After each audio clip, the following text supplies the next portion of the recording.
நீங்க சொல்வது சரிதான். 4 ஆண்டுகளுக்கு பிறகு ஒரு சர்ச்சை இல்லாத ஆளுநர் உரை. சில முறைகள் ஆளுநர் ரவி அவர்கள் இருந்தபோது ஆளுநர் உரையிலே பல பகுதிகளை விடுத்து படித்தார், திருத்தி படித்தார்.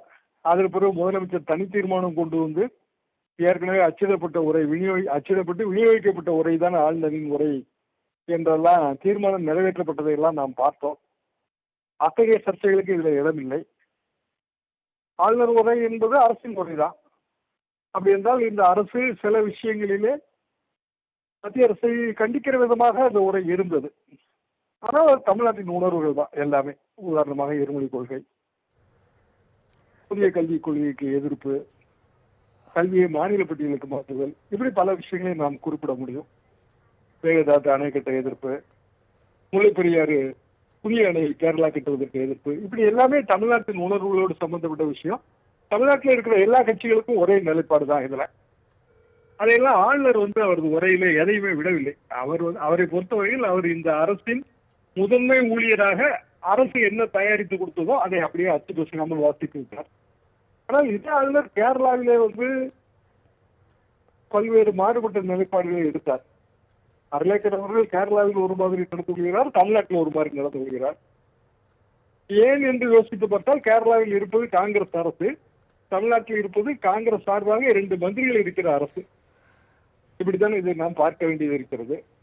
மற்றபடி ஆளுநர் உரையிலே குறிப்பிடப்பட்ட பல விஷயங்கள் ஏற்கனவே தமிழ்நாட்டில் அமலில் இருக்கிற விஷயம்தான். தமிழக வெற்றிக் கழகம் கட்சி துவங்கப்பட்டு 2 ஆண்டுகள் தான் ஆகின்றன என்று ஆளுநர் உரையிலேயே சொல்கிறார்கள். ஆனால் ஒரு 20 ஆண்டு சாதனைகளை எல்லாமே அவர்கள் பட்டியலிலேயே சேர்த்துக் கொள்கிறார்கள். ஏரி குளங்களில் வண்டல் முன் எடுத்தல், இதெல்லாம் காலங்காலமாக 2017 அதுக்கு தனி ஜீவோ இருக்கு.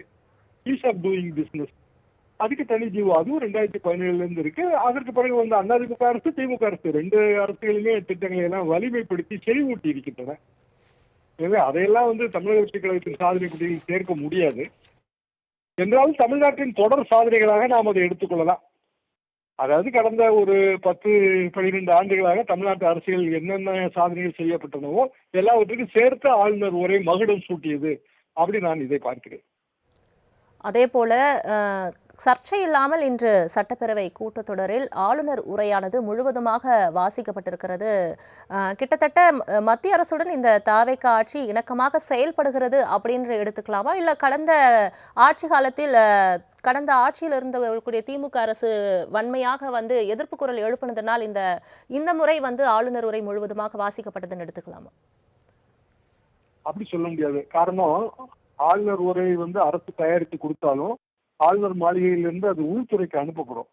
மத்திய உள்துறை அதை வெட் செய்யும். இன்ஃபார்மலா கூட அது நடக்க தான் செய்யும். ஆளுநர் சென்னாரெட்டி அவர்கள் காலத்தில் ராஜ்பவன்ல பணியாற்றும் போது நான் இதை பார்த்திருக்கிறேன். எனவே மத்திய அரசு இந்த உரையை நீங்கள் வாசியுங்கள் என்று ஆளுநருக்கு மருத்துவமாக அவர்கள் ஓகே கொடுத்திருப்பார்கள். நடப்பு அரசு இணக்கமாக செயல்பட போகிறதா இல்லையா என்று எனக்கு தெரியவில்லை. வணக்கமாக செயல்படுகிறது என்று நான் இதை எடுத்துக்கொள்கிறேன். அதே நேரத்தில் அரசை பொறுத்தவரையில் இதே அவர்கள் பதவி ஏற்கும் போது கையெழுத்து போட்ட அந்த 3 விஷயங்கள் அதை அவர்கள் பிரம்மாண்டப்படுத்த நினைக்கிறார்கள். ஆனால் பிரச்சனைகள் பல இருக்கின்றன. அவற்றையெல்லாம் சட்டமன்றத்திலே விவாதிப்பதற்கு அலுவல் ஆய்வு கமிட்டி கூடி அதற்கு பிறகு சட்டமன்றத்துக்கு கேள்வி நேரம் இதெல்லாம் அந்த நேரங்களை ஒதுக்கி எத்தனை நாள் நடக்க போகிறது என்பதெல்லாம் ஒதுக்கி அதுக்கு பிறகுதான் அது வரும். எனவே ஆளுநர் உரை அமைதியாக நடந்தது. அது சரிதான் என்றுதான் நான் பார்க்கிறேன். தமிழ் தாய்வாளுக்கு பாடப்பட்டதை மகிழ்ச்சி. தமிழ் ஆர்வலர்கள் அதற்காக கண்ணை சிலைகளை இன்றைக்கு காலையில் ஒரு போராட்டமும் நடத்தினார்கள். தமிழ் தாய் வாழ்த்துப்படுவதற்கு ஆளுநர் சம்மதம் தெரிவித்திருக்கிறார். அதுவே ஒரு நல்ல விஷயம் என்று, பாசிட்டிவான விஷயம் என்றுதான் நான் நினைக்கிறேன். பொதுவாக தமிழ் தாய் வாழ்த்து இறுதியிலே தேசிய கீதம் இப்படி நடைமுறை இருக்கும். ஆனால் அது கொஞ்சம் மாற்றி இருக்கிறார்கள். அதுவும் ஆளுநரின் விருப்பத்தின் பேரில் அல்லது சம்மதத்தின் பேரில் தான் அது நடந்திருக்கும். சபாநாயகர்களும் ஆளுநர் உரையை அவர் தெளிவாக வழக்கமான அச்சிடப்பட்ட உரை தான், ஏற்கனவே அது எல்லாமே எம்எல்ஏக்களுக்கு கொடுக்கப்பட்ட உரை தான், அதை வாசித்து முடித்து விட்டார்.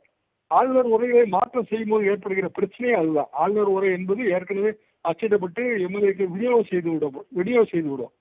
ஒரு ஆளுநர் தன்னிச்சையாக அந்த உரையை கடைசி நேரத்தில் மாற்றி வாசித்தாலோ அல்லது அவரது கருத்துக்களை சேர்த்தாலோ அது குறித்த தீர்மானம் நிறைவேற்றும் போது என்ன கருத்துக்களை அவர் பேசினார் என்று கூட உறுப்பினர்கள் தெரியாமல் போய்விடும். எனவேதான் ஆளுநர்கள் உரையை அப்படியே வாசிக்க வேண்டும் என்பதை நாம் வைத்திருக்கிறோம். இந்த ஆளுநர் அந்த மரபை கடைபிடித்திருக்கிறார். தமிழ்நாட்டின் ஆளுநர் என்ற வகையில் அந்த மரபை கடைபிடித்திருக்கிறார். இவருக்கு தமிழ்நாடு தனி பொறுப்பாக, தமிழ்நாட்டின் நிரந்தர ஆளுநராக இவர் வருவார் என்று இப்போது எதிர்பார்க்கப்படுகிறது. கேரள மாநிலத்துக்கு வேற ஆளுநர் போட்டுவிட்டு இவரே தமிழ்நாட்டின் ஆளுநராக இருப்பார் என்று எதிர்பார்க்கப்படுகிறது. அப்படி என்றால் அருளேக்கருக்கும் தமிழக வெற்றி கழகத்தின் நடப்பு ஆட்சிக்கு இடையே ஒரு புரிந்துணர்வு இருக்கிறது என்று நாம் இந்த உரையின் மூலமாக தெரிந்து கொள்ளலாம். இணைப்பில் வந்து தங்களது பார்வைகளை பகிர்ந்ததற்காக நன்றி திரு தராசு சண்முகம்.